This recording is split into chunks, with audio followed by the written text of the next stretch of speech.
wabarakatuh. Selamat datang di presentasi kami.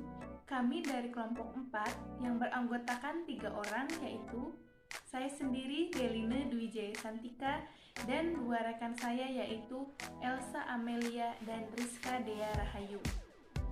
Kelompok kami akan mempresentasikan tentang penyusunan tes bahasa Indonesia berbasis taksonomi Bloom revisi dan HOTS.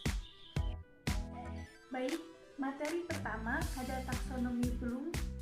Taksonomi Bloom adalah sebuah taksonomi yang dibuat untuk tujuan pendidikan yang dapat diartikan sebagai sebuah struktur hierarki yang mengidentifikasi keterampilan dari tingkat paling rendah ke tingkat paling tinggi.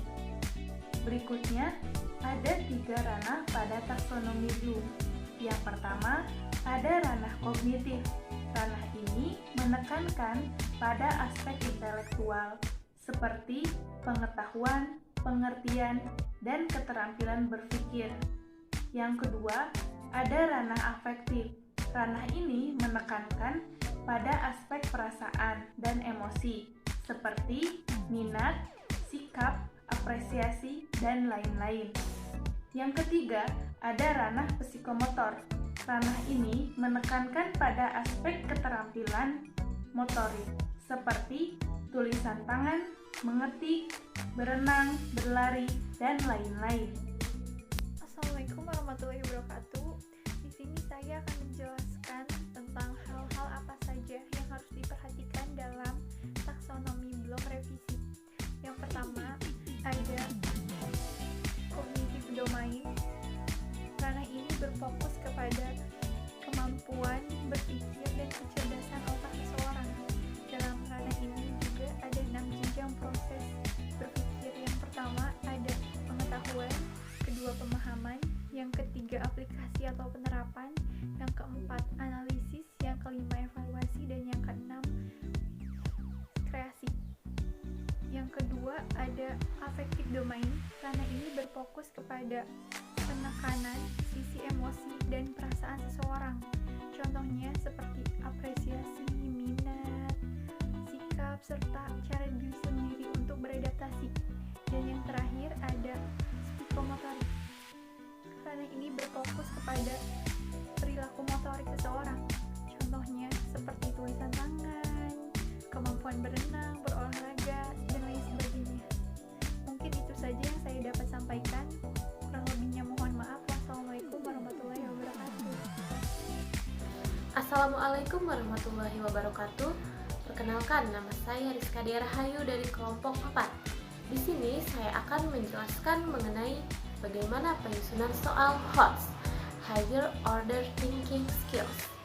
Seperti yang telah kita ketahui, soal HOTS sendiri merupakan soal dengan kemampuan berpikir tingkat tinggi yang tidak hanya sekedar mengingat dan mengulas kembali, tetapi juga berpikir secara kritis, kreatif, reflektif, dan metakognitif. Bentuk soal HOTS harus menggunakan stimulus yang menarik serta bersifat kebaruan. Dapat meliputi permasalahan sosial, ekonomi, maupun pendidikan. Jawaban pada soal HOTS harus tersirat pada stimulus. Selanjutnya, rekan-rekan dapat membaca dan memperhatikan pada PowerPoint yang telah kelompok kami cantumkan.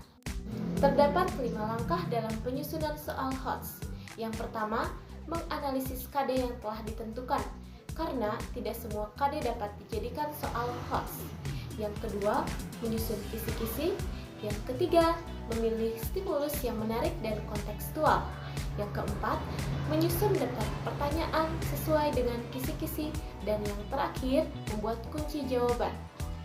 Mungkin sekian yang dapat saya sampaikan. Kurang lebihnya mohon maaf. Wallahu muwaffiq ila aqwamit thoriq. Wassalamualaikum warahmatullahi wabarakatuh.